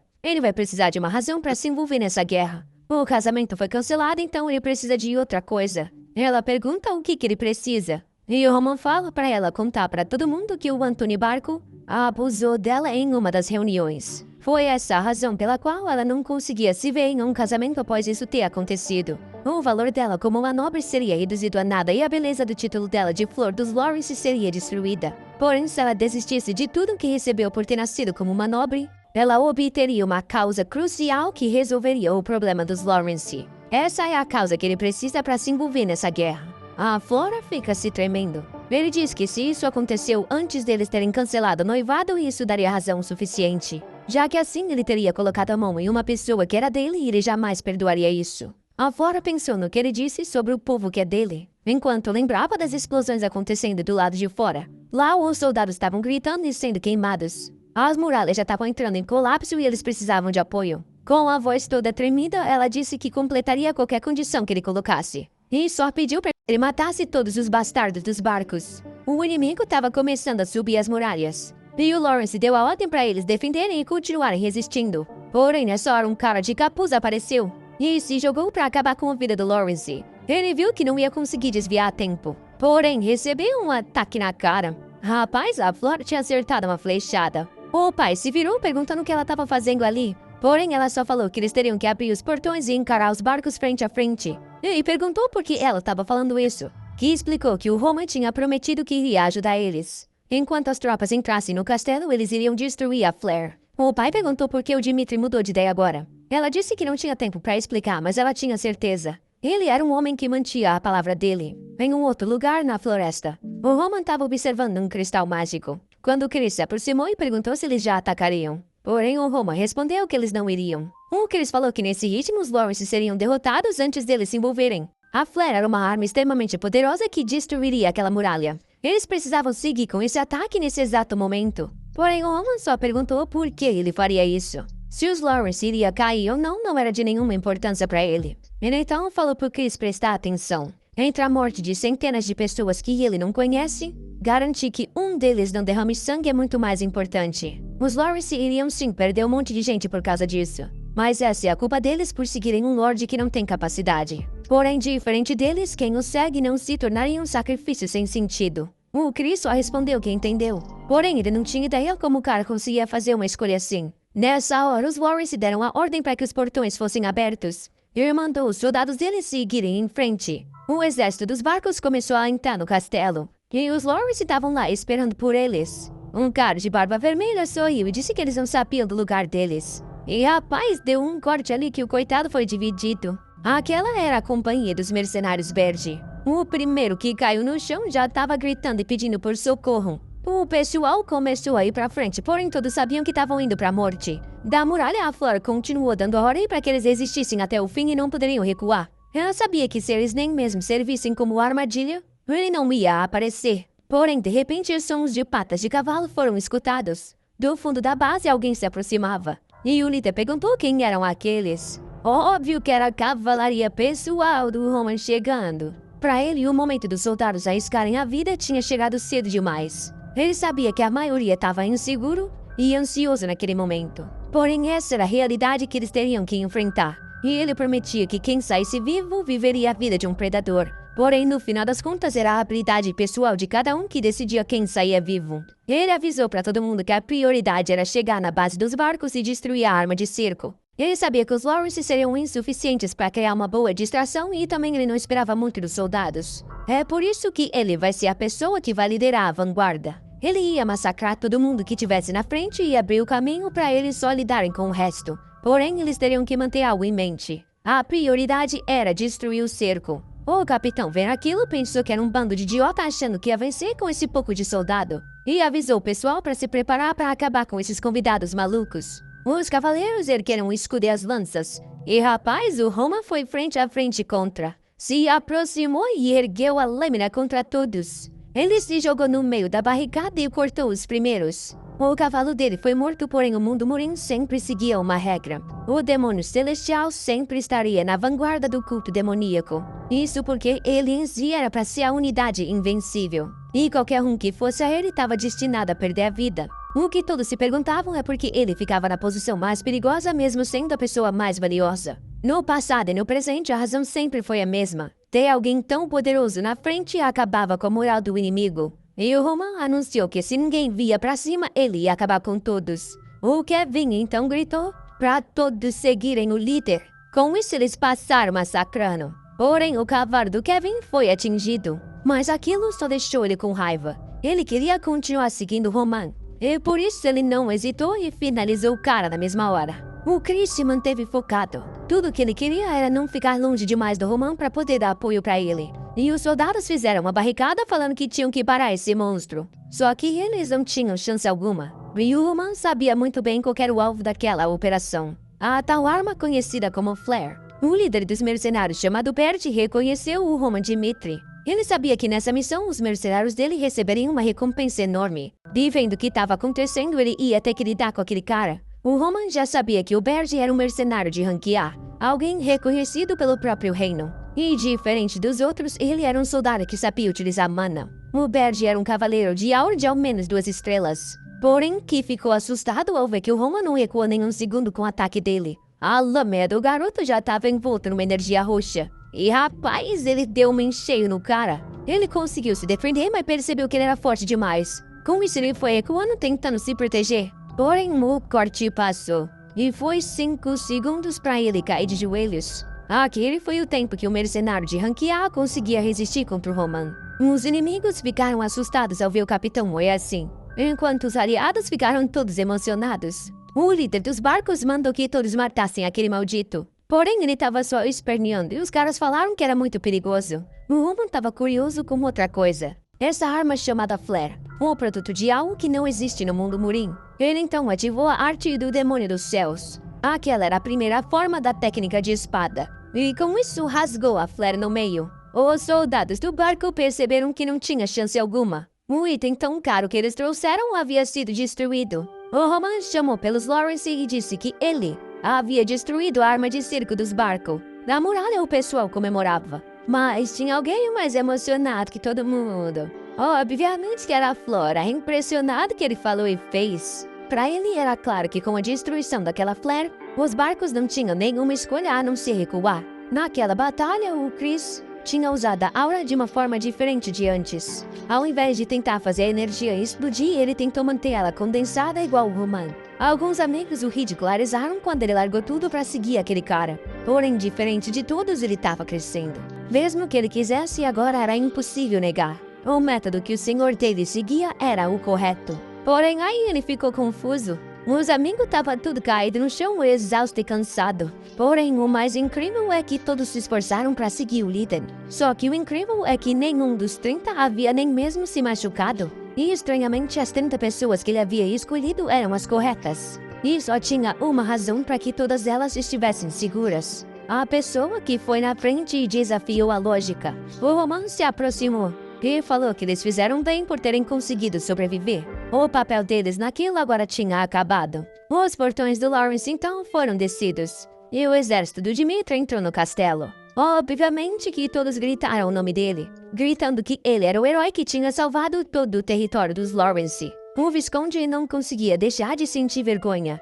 Ele sabia que não era capaz, porém o garoto foi lá e fez tudo que ele precisava sozinho. Aquilo sim era um talento destruidor. O Romero tinha criado um tigre assustador. E se ele não tivesse cometido nenhum erro, aquele cara seria o genro dele. Era uma pena, mas isso era passado. Ele então chamou pelo Dmitri e disse também que ele era o herói daquele lugar. Agradeceu pela presença dele e disse que era um prazer ver ele ali. O Roman só sorriu e deu as mãos enquanto o povo gritava. Ele entrou no castelo e estava indo para entrar no quarto, quando alguém pediu para ele esperar. Óbvio que era a Flora que queria agradecer. Ela disse que sabia que eles não tinham cumprido o papel direito deles como isca. Porém, mesmo assim, ele não abandonou eles no final. Por isso que ela queria agradecer do fundo do coração. O Roman só respondeu que cumpriu a parte dele como prometido. Os Lawrence fizeram o quanto ele esperava que eles fizessem. A Flora falou que queria pagar esse favor não importasse o que fosse. Ela não queria só ficar com palavras de gratidão. Então não importava o que ele quisesse, era só ele pedir que receberia durante essa conferência.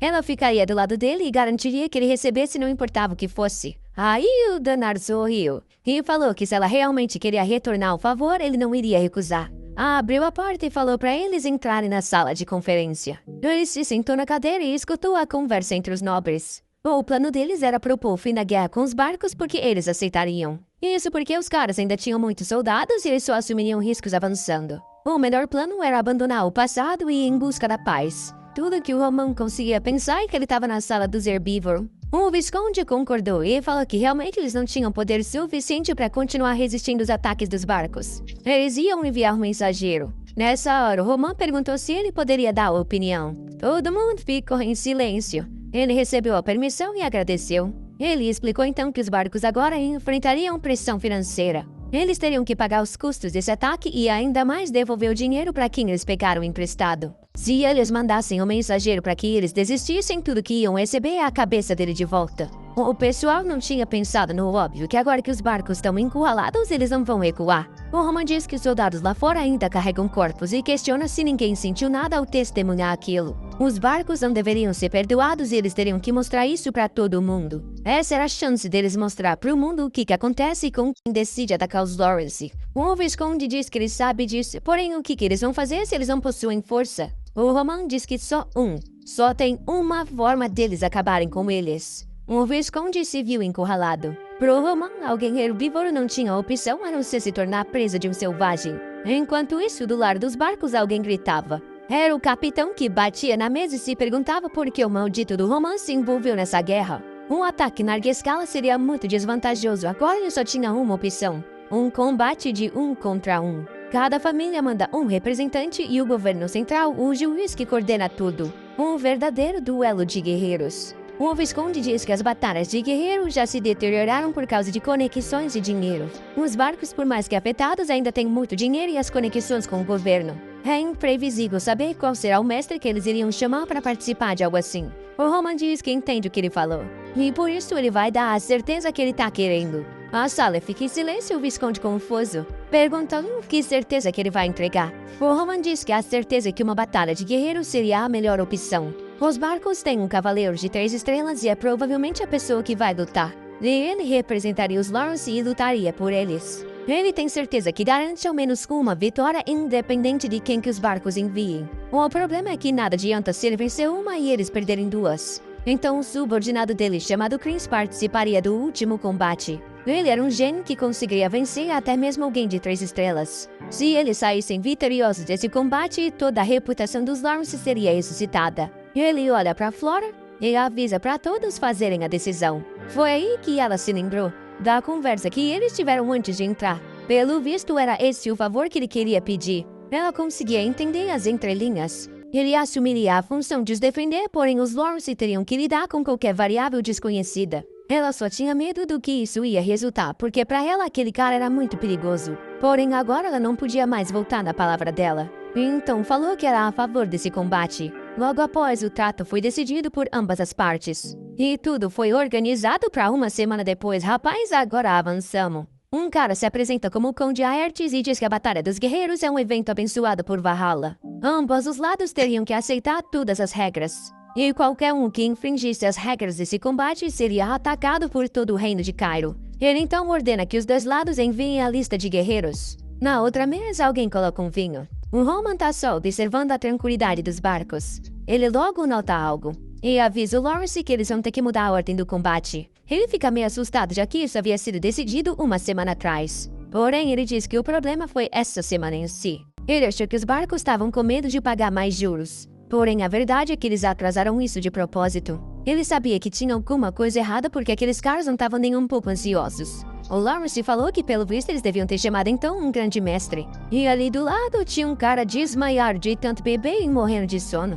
Porém, o Roman notou algo diferente nele. E o Visconde perguntou o que ele queria fazer. O plano do Roman era vencer primeiro, o segundo perder e o Chris vencer a última. Porém, agora ele decide mudar e fala que o Chris vai primeiro. Na hora, o pai e filha tomam um susto. Ele diz que vai ser o segundo e vai enfrentar a carta que o barco preparou. Ele vai modificar o plano para que seja algo esmagador. A plateia tá toda ansiosa. E o Chris já tá na arena frente a frente ao oponente. O cara se apresenta como Yanson dos barcos, um cavaleiro de 3 estrelas. O Chris também apresenta o nome dele e diz que hoje representa os Lawrence. Todo mundo na plateia reconhece o nome do cavaleiro de 2 estrelas e sabe que agora alguém talentoso vai morrer sem razão.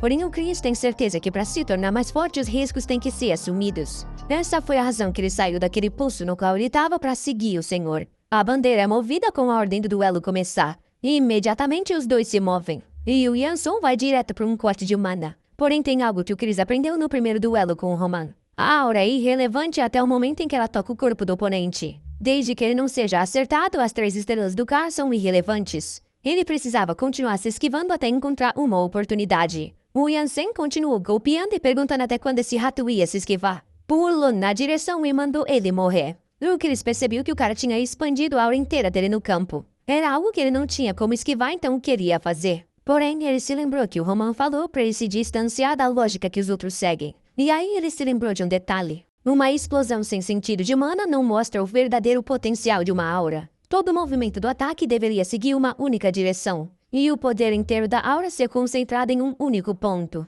Os dois se encararam no momento do golpe final. E a aura concentrada do Chris cortou a do cara no meio. O Kotoko só caiu no chão. E na hora a torcida inteira gritou o nome dele. Pra eles era surreal, um cavaleiro de 2 estrelas venceu um de 3. Enquanto Oman tava só sorrisinho. Quem obviamente tava se tremendo eram os barcos. O plano dele era acabar com tudo isso na segunda luta, porém agora a final se tornou a mais importante. Porém ele não tava nem aí, já que não precisava se preocupar com a segunda. Já que ao menos ele tinha uma garantia na pessoa que ele gastou uma fortuna. O cara do cabelo azul perguntou se já era a vez dele. Ele foi até a arena e bocejou moendo de preguiça. Ele então se apresentou como Homeros, que estava representando os barcos. Um cavaleiro de 4 estrelas. Todo mundo ali ficou assustado. Homeros era um nome conhecido na região. Esse cara estava nos rankings dos melhores, então o que ele estava fazendo nessa cidadezinha? Ele atualmente era considerado o número 49 das pessoas mais poderosas do continente. O sistema de rankings originou do Império de Valhalla, o lugar no qual os guerreiros acreditam que são enviados após o combate. Por causa disso, o resultado dos vencedores sempre eram marcados e o nome dos poderosos sempre era lembrado. Foi assim que os rankings se iniciaram. E conforme o Império Valhalla começou a dominar todos os continentes, o templo começou a fazer o ranking dos 100 mais fortes. Agora o Visconde tem certeza que essa segunda luta não tem como vencer. Não existe uma única pessoa em todo Cairo que não escutou esse nome. Todos sabem que esse cara caminha pelo continente vencendo todo mundo e é conhecido como Espadachim Andarilho. E agora tem certeza que essa segunda batalha nem vale a pena assistir. É até uma pena pros Warriors terem que enfrentar isso. Porém, tem alguém sorrindo, obviamente. O Ronan tá animado com o fato do cara ser um cavaleiro de 4 estrelas. Ele tentou obter informações sobre quem os barcos enviariam, porém foi tudo superficial. Aquele cara na frente deles é a carta na manga que os barcos vinham escondendo. Porém, ele tá ansioso pra isso. Assim como eles esconderam a força, eles não tinham ideia o quão poderoso ele era. Porém, a Flora segurou o braço dele e falou que ele tinha que se render. O oponente dele era o número 49 no ranking. Sem contar que ele é novo o suficiente para chegar no 30 ou mais ainda. Ela disse para ele parar de sonhar em vencer alguém do ranking, porque senão ele vai perder a vida. Tudo que eles deveriam fazer é rezar para que consigam vencer a próxima luta. O tal do Homero está só olhando. E o Roman sabia que aquela era a forma como alguém que se sente absoluto observa os outros. E é algo que, obviamente, ele não gosta. A Flora falou que essa é a situação imprevisível que eles falaram, então ela vai enviar o soldado deles. Não tinha por que ele arriscar a vida em uma batalha sem sentido. Porém, óbvio que o Roman só arrancou a mão dela. Ele disse que não tinha vontade de explicar os detalhes, então não era para encher o saco dele. Então se apresentou no campo de batalha, como o Roman Dimitri defendendo os Lawrence. Os dois empunharam a espada. E o Romero sabia que se o cara destruiu uma flare, ele era no mínimo um cavaleiro de 2 estrelas. Pra ele era ridículo ter que enfrentar um cara como aquele, sendo que ele logo ia disputar o rank 30. E por isso decidiu fazer isso rápido. Em um segundo ele se jogou na direção do Roman. E os soldados em volta perceberam quão rápido aquele movimento foi. O nosso garoto se defendeu do ataque. Porém, a lâmina chegou extremamente perto do pescoço dele. Assim que o bloqueio foi feito, o cara já estava nas costas. O Romero estava até animado, dizendo que o garoto era interessante. Ele deu mais um corte e o Roman se defendeu, enquanto condensava toda a mana na lâmina. O Romero, interessado, perguntou por que ele manifestava a aura assim, enquanto o Roman estava ficando com raiva porque aquele cara claramente estava subestimando ele. Cansado disso, o Romero ativou a aura de 3 estrelas e disse que iria enfrentá-lo de forma séria. A energia começou a criar eletricidade em toda a arena, e o pessoal na plateia estava até tendo que se segurar. Porém, o Roman estava muito feliz em saber que esse cara era o rank 49. Pra ele nem mais tinha por que enrolar nesse combate. Ele então deu um passo à frente, ativou a aura e mandou o cara resistir àquilo se conseguisse. As técnicas do demônio celestial não possuem forma alguma. Tudo que o Romero conseguiu enxergar foi uma onda negra de repente na frente dele. Ele nem sabia que algo assim conseguia ser criado com mana. Realmente o ataque não tinha forma nenhuma. E é por isso que os golpes não recebiam nada além de números. E aquele era conhecido como o terceiro movimento. A gente vê o Nobre tentando convencer o Homeros a participar desse duelo e desistir do combate com o tal do Fernando Rank 30. Era o líder da guilda dele, dizendo que eles receberiam bastante dinheiro se ele participasse nesse duelo entre duas famílias remotas. Ele ficou pensando que recusou todas as missões desde que é um rank A, então talvez valha a pena. Já que ele tá precisando de dinheiro também, ele decidiu não recusar. Porém, o resultado foi completamente diferente. Todo mundo lá tava sem palavras. E na plateia eles nem conseguiram entender o que aconteceu. O prodígio de Cairo, que havia entrado nos rankings mesmo antes de ter 4 estrelas, havia sido morto com um único corte. O Roma não entendia como alguém tão distante do próprio pico conseguia ser tão arrogante. Isso porque as métricas dele não eram baseadas nesse mundo e sim do qual ele veio. Comparado a esse lugar, o mundo Murin é